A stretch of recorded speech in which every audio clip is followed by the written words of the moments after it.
Saludos y bendiciones para todos los que nos ven y nos oyen desde cualquier parte del globo terráqueo en esta hermosa y fresca mañana, cambiando la fórmula de el día normal que siempre se ha hecho clase acá. Hoy es domingo, hemos tomado pues esta oportunidad o en esta ocasión dar clase domingo en la mañana, ya que ustedes como iglesia están desocupados en cuanto a su culto. Vamos entonces a aprovechar por causas de los problemas que hemos tenido en el área de la electricidad.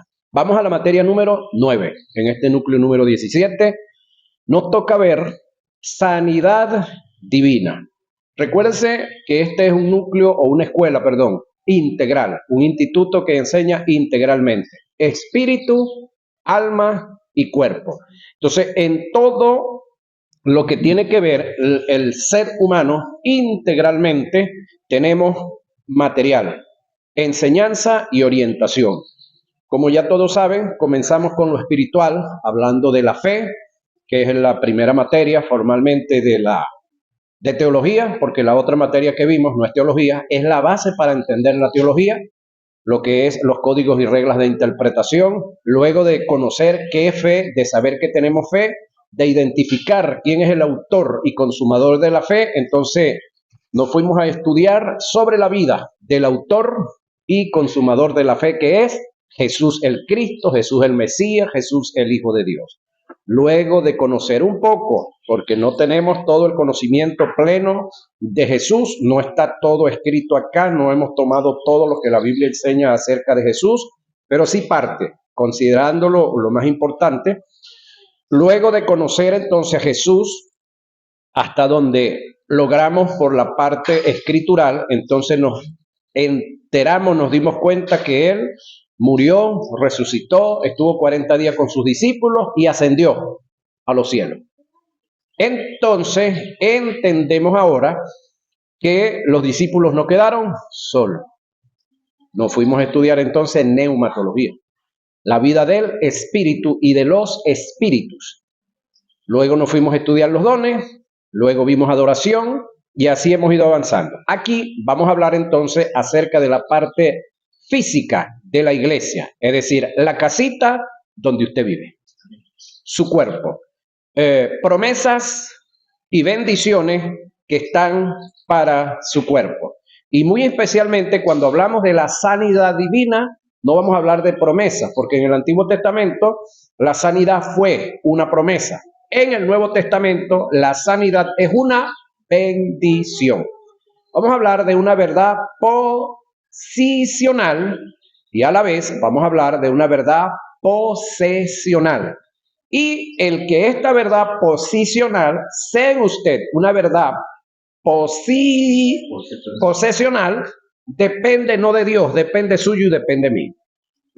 Es decir, el arma para usted alcanzar la verdad posesional, que posicionalmente es una realidad, usted la tiene. Y es la fe. Es decir, la mano larga de la fe es la que le va a traer a usted sanidad divina. Óigame, que es una bendición la sanidad divina. Pero hay otro detalle.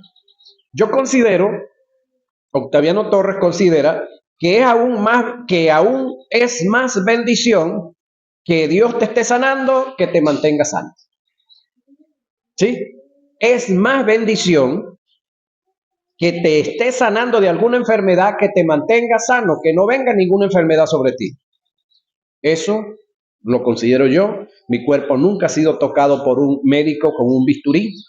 Creo que una vez, o muy pocas veces, inyecciones.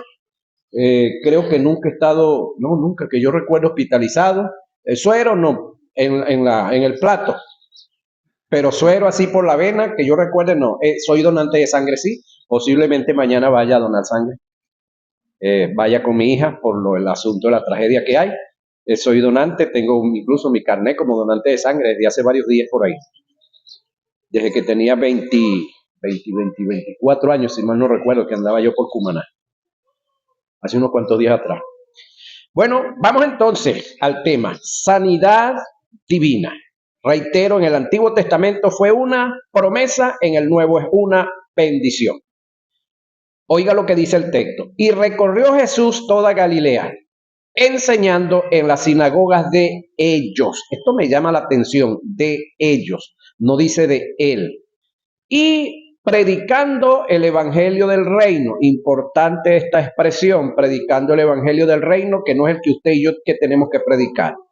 Y sanando, que es el tema que nos atañe, toda enfermedad y toda dolencia en el pueblo. Y le trajeron todos los que tenían dolencias, los afligidos, psíquicos, ¿no?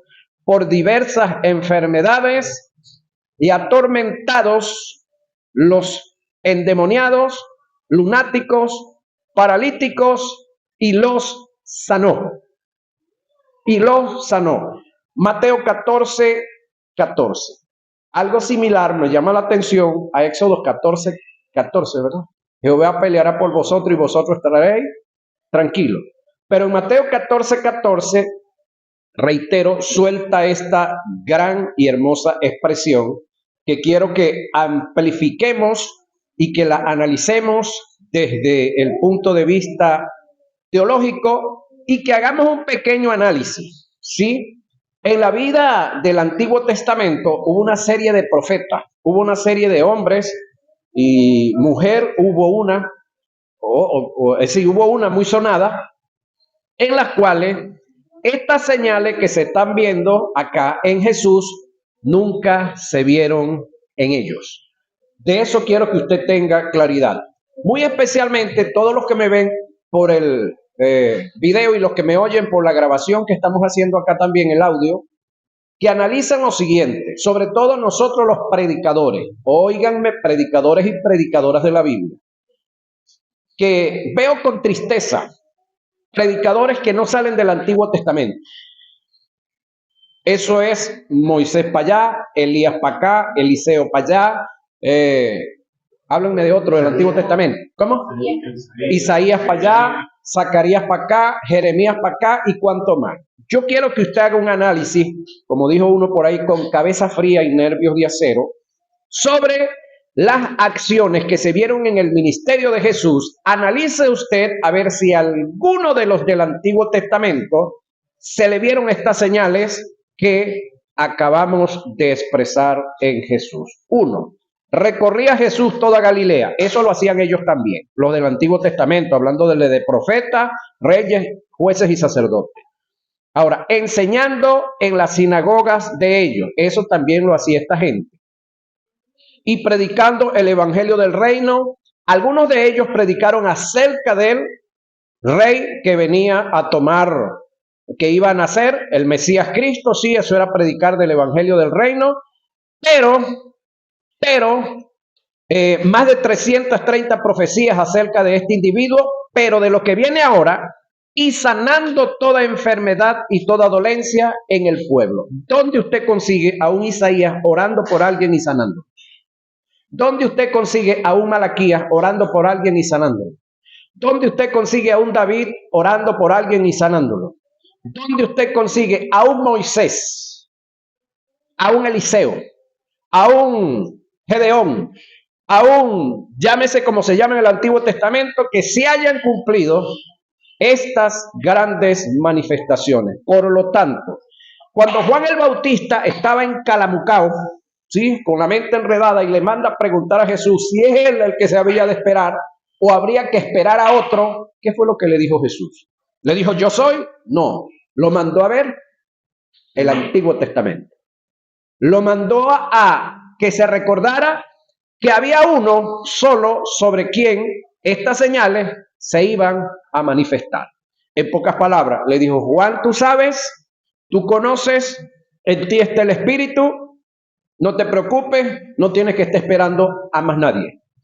En mí se están dando las señales que en ningún otro se habían dado. En mí se están dando. Ahora, si en Jesús se dieron todas estas señales, ¿por qué mis y nuestras predicaciones no son más aún acerca de la vida de Jesús que de la vida de los personajes del Antiguo Testamento? ¿Por qué? Es una pregunta que yo me estoy haciendo y algo que me preocupa, porque es que veo algunos personajes, veo algunos líderes, veo gente que de verdad enseñan y predican, pero le dan una posición a los profetas que en la Biblia nunca la han tenido. Le dan una posición a la nación de Israel que a mí en lo personal me causa así como una pequeña indignacioncita. Pero a Jesús no le paran pelota. Pero a Jesús no lo toman al nivel que la Biblia muestra sus hazañas, pudiéramos decir, sus acciones, su hacer, y menos al ser que hacía a través de Jesús todos estos milagros, todas estas obras y todas estas sanidades, que es la persona del Espíritu Santo. Menos. Entonces, reitero esta expresión de Mateo 14:14. Y le trajeron todos los que tenían dolencia, los afligidos por diversas enfermedades. Oiga, diversas enfermedades. Y atormentados, los endemoniados, lunáticos y paralíticos. Aquí no hay un número, aquí no hay una cantidad específica, pero si usted va a cualquier sitio, a cualquier pueblo, a cualquier sitio, usted va a saber la cantidad de gente que hay con todos estos problemas en sí y en el entorno familiar. Ahora, y los sanó. Es decir, no preguntó, ¿tú crees en mí? No. No preguntó, ¿tú sirves o sigues realmente la ley como debe ser? No preguntó, ¿de qué partido político eres tú? No preguntó, ¿tú apoyas a la liberación de Israel o apoyas a que Roma siga montado sobre Israel? No preguntó, sencillamente se los trajeron y él, como la máxima representación de la autoridad divina de Dios en la tierra, hizo lo que tenía que hacer independientemente de los que le rodeaban y de los que estaban a favor de que esta gente fueran sanados y de los que después de que sanó todo este montón de gente se enojaron y se pusieron muy incómodos con él porque les estaba acabando el negocio. Sí, entonces todo mensaje que traiga libertad, todo mensaje que traiga bienestar, todo mensaje que traiga la prosperidad y el disfrute, no a todo el mundo le va a gustar.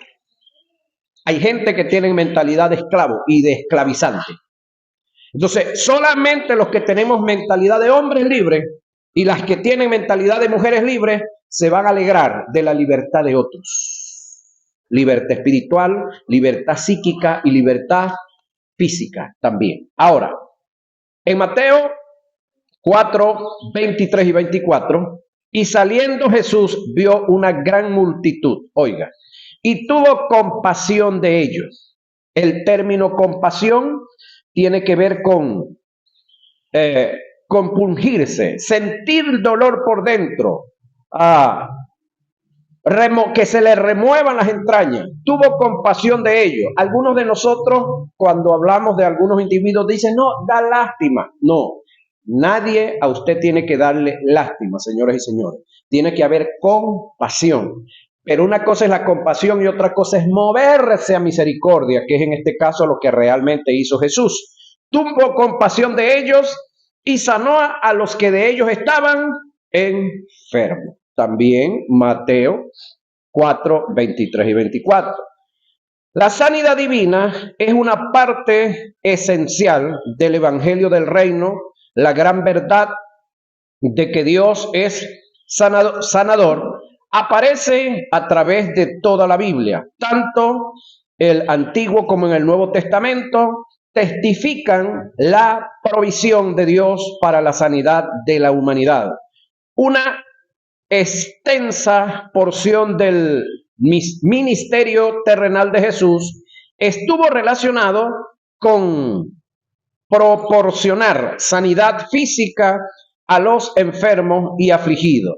La historia de la iglesia de los primeros cristianos está llena de relatos de de grandes sanidades y milagros realizados en el nombre de Jesús. Hoy una de las grandes verdades es que el Espíritu Santo restauró la sanidad divina en medio de un mundo escéptico. Los cristianos hoy en día están experimentando la realidad del poder sanador de Dios. La sanidad divina es una necesidad para la humanidad. Las escrituras demuestran en Santiago 5:14 al 15 y Marcos 6:13 al que Jesús en su ministerio terrenal dedicó, oiga, parte de su tiempo sanando a los afligidos de diversas enfermedades y luego delegó a sus apóstoles la gran comisión. La obra de Cristo, según Isaías 53:4 y 5, fue llevar nuestras enfermedades y sufrir nuestros dolores, y por sus llagas fuimos nosotros curados.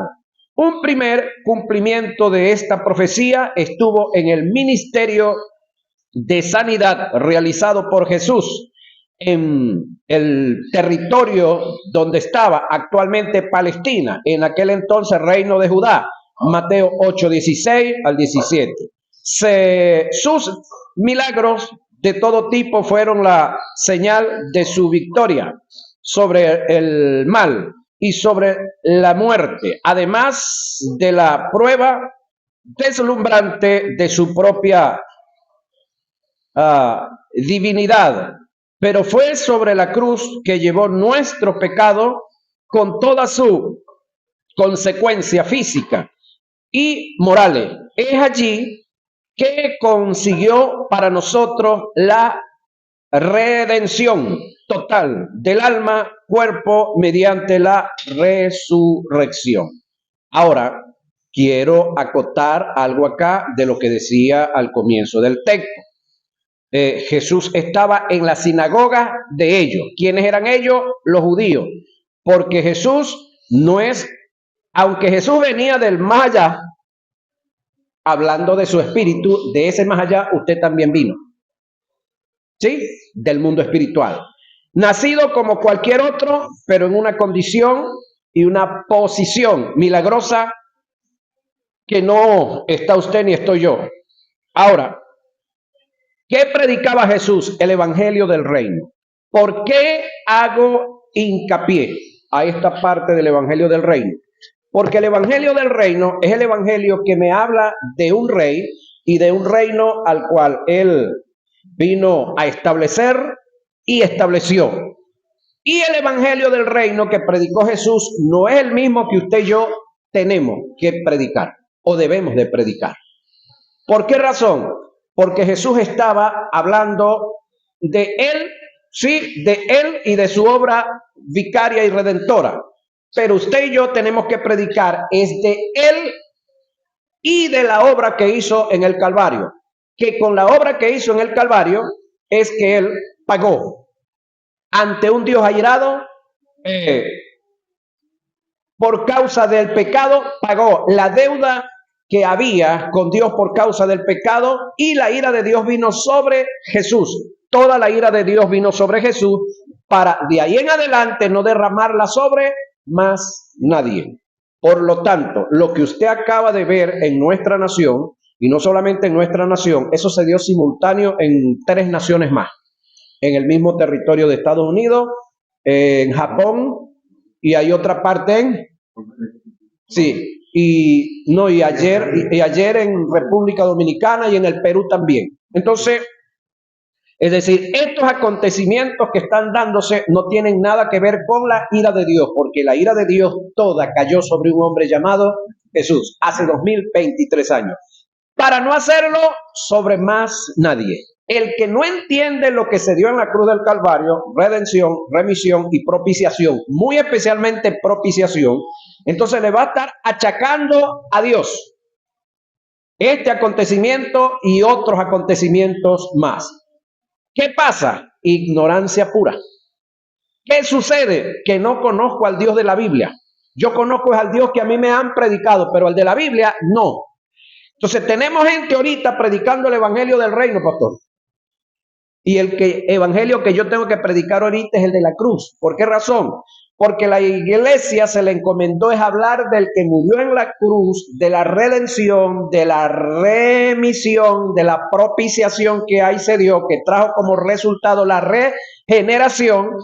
Y esto tiene un fin, es decir, tiene dos fines. Uno, fin, salvar al mundo entero, sanar al mundo entero. Y el último fin es arrebatamiento de la iglesia. Es decir, si hay algo después de la muerte que lo tenemos tan garantizado, es el arrebatamiento como iglesia. Luego del arrebatamiento, entonces se inicia la gran tribulación, y luego de la gran tribulación es que viene la segunda venida de Jesús. Por lo tanto, lo que estamos viendo ahorita, señoras y señores, se llama principio de dolores. Y son problemas de la geología, son problemas de la tierra, que no tiene culpa Dios, ni tampoco tiene la culpa los gobiernos como tal. La humanidad ha construido y se han dedicado a vivir sobre sitios donde hay la falla geológica. Lo que sí, hasta cierto punto, tienen culpa algunos gobiernos es de no haber hecho las viviendas con el estricto, la exigencia que requiere el lugar por causa de que es un sitio sísmico, porque nosotros hace como, creo que 10, 14 años, vimos como Chile, toda la costa o parte de la costa de Chile se acabó, se destruyó. Y ahí mismo volvieron a construir. Y después hubo un terremoto similar y no se cayeron los edificios. ¿Qué pasó? Hicieron construcciones adecuadas al sitio, al lugar. Corrigieron la parte de la ingeniería. Pero acá, por supuesto, hay un detalle de ingeniería, otro detalle que lo estaba viendo, que hay sitios donde el sedimento tiene más de 300 metros de altura. Y la gente construyó sobre el sedimento, no construyeron sobre la montaña. Entonces las mismas edificaciones que están sobre la roca, sobre la montaña, recibieron la misma descarga de fuerza de la tierra, pero no se cayeron como los que estaban sobre los sedimentos, porque el sedimento le da volumen al movimiento telúrico, y aunque la construcción de un lado y la otra tenga todas las mismas características, de aquí se cayeron y de allá no. Entonces, hay esos detalles. Ahora, el problema no es, escúchenme, el terremoto como tal. El problema tampoco pudiera ser el material que se usó. El problema está en la condición o el estado espiritual en el que esté la gente ahí, porque de que nos vamos a morir un día, nos vamos a morir. Entonces, que busquemos preservar la vida lo más que se pueda, sí, pero debemos de tener la vida en Cristo Jesús como debe ser, para que el día que nos vayamos, de la manera que sea, nos vayamos con Él. Es lo más importante, porque ninguno de nosotros está aquí para semillas. Todo un día nos va a tocar partir. Ahora, cuando usted está en el propósito de Dios y en la voluntad de Dios, Dios lo va a preservar hasta que le toque irse, normalito. Tenemos gente que salieron a celebrar un cumpleaños y no estaban en los edificios y se salvaron por eso. Dios los necesitaba para hacer todavía muchas cosas más. Pero cuando usted como persona, como individuo, no procura el propósito de Dios para su vida, ¿de qué cree usted que le sirve a Dios? De nada. Entonces, exacto. Entonces, mucho ayuda el que no estorba. Ahora, oiga bien, hablando de la parte, o continuando hablando de la parte de la salud, hay una palabra que llama mi atención en uno de los pasajes mencionados: compasión. Oiga la expresión. Este término viene del griego esplanchizomai, el cual indica ser movido en las entrañas. Está relacionado con un estado triste y lastimoso por causa de otro. Está asociado con la misericordia. Mateo 1:41, Marcos 2:9. Compasión te lleva a anhelar el mejor deseo para otro. Todo esto era lo que Jesús sentía y siente por los enfermos. Creo que he sentido lo mismo en carne propia al visitar tantos lugares y ver tantos enfermos. Pero lo más doloroso es ver a personas padeciendo enfermedades dentro de nuestras congregaciones, hermanos que son parte integral de la iglesia, los cuales fueron redimidos de la enfermedad y de toda maldición, poseedores de recursos espirituales con poder, oiga, autoridad, dominio, promesas, bendiciones y un legado que tuvieron un precio muy alto, pero que por diversas causas no caminan en ello.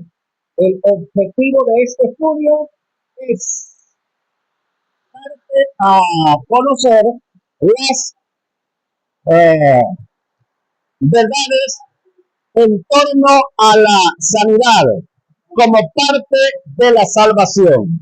El conocido predicador de sanidad divina, F. Bowell, afirma: antes de que alguien pueda tener una fe firme y decirte, ah, antes de que alguien pueda tener una fe firme y recibir sanidad en su cuerpo, debe deshacerse de toda duda, oiga esto, e ignorancia concerniente a la voluntad de Dios en este asunto. Para recibir sanidad por fe, necesitamos saber lo que enseñan las escrituras, tanto en la voluntad de Dios, sanar el cuerpo,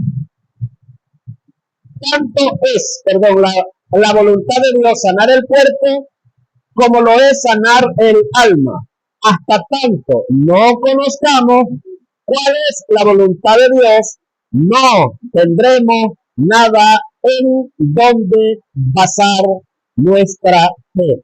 Quiero reiterar esto que es muy importante, esto que viene, aunque no es un texto bíblico como tal, es un tema escrito por un hombre de Dios que soltó esta verdad. Ahora, ¿qué dice el texto bíblico? Mientras pasa esta hermosa lluvia, pero la grabación sabemos que está saliendo bien. Antes de que alguien pueda tener una fe firme, ya nosotros conocemos qué es la fe, y recibir sanidad, que es el tema que nos atañe, en su cuerpo, debe deshacerse de toda ignorancia o desconocimiento, por supuesto, concerniente a la voluntad de Dios en este asunto, en cuanto a la sanidad. Para recibir sanidad por fe, necesitamos saber lo que enseñan las escrituras, tanto es la voluntad de Dios sanar el cuerpo físico, como lo es sanar el alma. Hasta tanto no conozcamos cuál es la voluntad de Dios, no tendremos nada en donde basar nuestra fe. Porque recuérdese que la fe tiene que estar fijada en cosas que Dios ha hecho. Sí, la fe tiene que depositarse en cosas que ya Dios ha hecho. Lo podemos ver en Jesús cuando estuvo en el desierto. Satanás pues, le da el ataque esto en cuanto a la acción de derrumbarlo. Jesús le dijo, escrito está. Si Jesús no tiene ese escrito está, ¿en qué iba a colocar la fe Jesús? Entonces la fe tiene que estar colocada sobre cosas, en este caso, sobre una palabra que tú conozcas. Si yo no tengo palabra, ¿en qué voy a colocar la fe? Ahora, en cuanto a su salvación y mi salvación, estamos claros que la salvación es un hecho ya. Así como estamos claros y tenemos esa seguridad y no andamos haciendo nada por nuestra salvación, sino que nos mantenemos en la salvación, y nos estamos ocupando en esa salvación. De la misma manera tenemos que hacerlo para la sanidad física, ¿sí? Que es lo que conocemos como sanidad divina. Ahora, en este estudio se muestran aquellas porciones de las escrituras que de una vez y para siempre le aclaran este asunto. Solo cuando entendamos que nuestra búsqueda es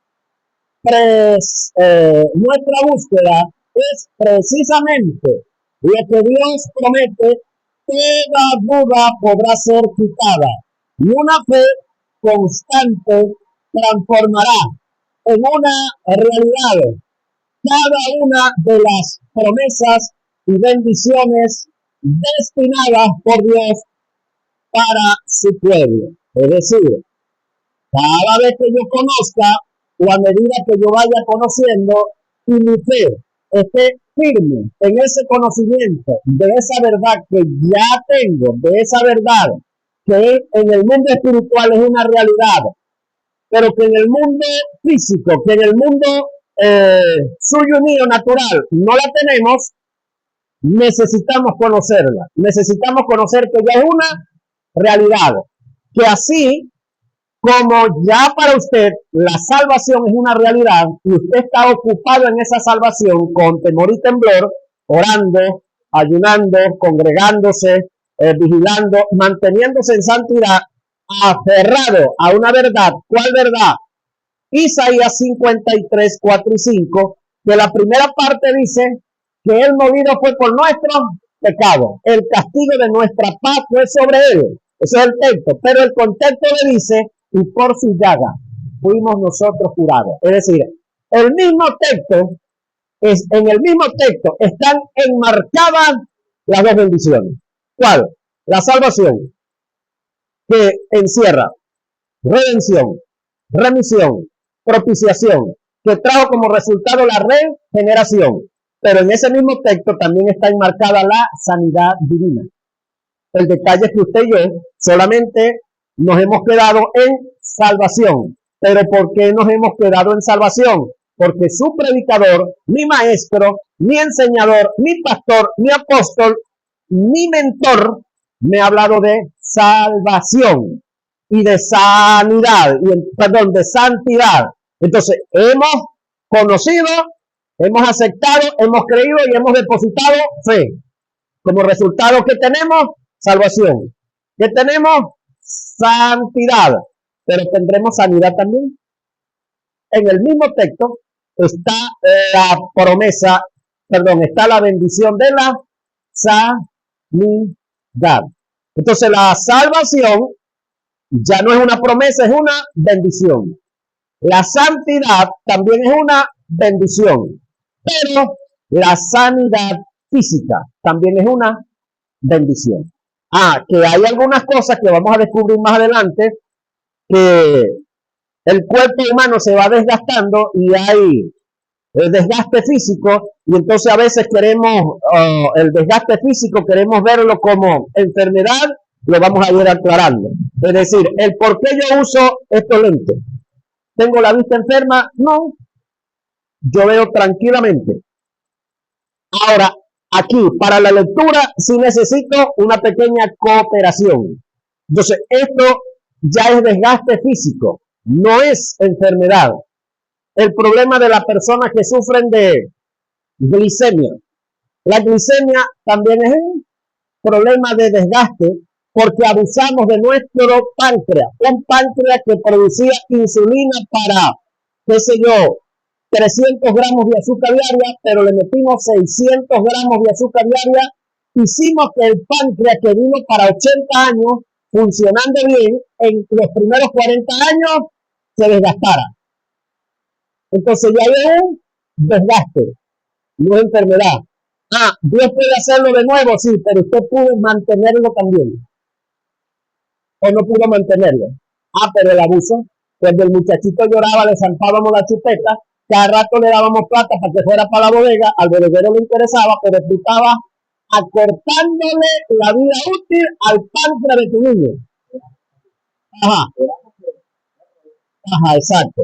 Entonces, tiene que ver con la alimentación que hemos tenido también, que está súper cargada de azúcares.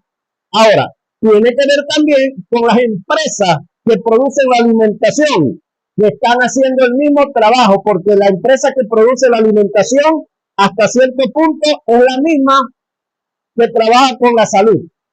Y entonces le interesa enfermar a la gente para entonces, luego que los enfermé con los alimentos, ellos vienen a mi clínica, entonces de ahí ya les cobro por otro lado y luego los mando a la farmacia y antes a la serie de laboratorios que la mayoría lo manejan ellos. Pues lamentablemente tenemos una cantidad de inescrupulosos al frente de la alimentación, muy pendiente de no de alimentarte y sostenerte, sino de enfermarte para que caigas luego en las manos de ellos y por todos lados le produzcas dinero. Ahora, si usted y yo estamos en el propósito de Dios, ¿qué debemos de hacer? Hay que procurar la voluntad y la dirección de Dios por el Espíritu Santo. Porque mientras Dios nos necesite acá en la tierra, que sí nos necesita, los que no somos indispensables, pero sí nos necesita, Él nos va a mantener, nos va a sostener y la sanidad, luego que conozcamos la palabra y nos aferremos a ella, también la palabra va a ser el instrumento que el Espíritu Santo va a usar para mantenerme sano y libre de cualquier padecimiento. Y entonces voy a disfrutar mejor la vida estando sano, porque enfermo, ¿quién disfruta la vida? Nadie disfruta la vida enfermo. Solamente disfruta la vida el médico cuando usted carga todo para allá, y también disfruta el de la farmacéutica y el de los laboratorios con todo lo que usted le lleva. Y finalmente el sepulturero, el de la... Ajá. Ahora, entrando o avanzando un poco sobre la etimología de los términos sanar, sanidad y sano, vamos a analizar un poco esa parte. Vamos a ver lo siguiente. Terapeus se utiliza para referirse a los que cuidan a los enfermos y tienen que ver con la asistencia médica. De aquí proviene el término castellano terapeuta. Terapeuta en Mateo 17:18 y Juan 5:10 es utilizado para referirse a quien ha producido la sanidad y no a quien la recibió o la sanidad misma. La MAT en Mateo 15:28 y Hechos 9:34 se refiere al tratamiento físico. Lo MAI es en sentido figurado, se usa para referirse a sanidad espiritual en la condición del hombre por causa del pecado. Mateo 13:15, Juan 12:40 y Hechos 28:27 y Hebreo 12:13. Ugiano, estar sano, bien de salud, es el término castellano higiene. Este es el utilizado en Tercera de Juan, verso 2, y está relacionado con el hecho de que Dios nunca tenga la necesidad de sanarte, sino todo lo contrario, el que te pueda mantener en perfecta sanidad o en perfecta salud.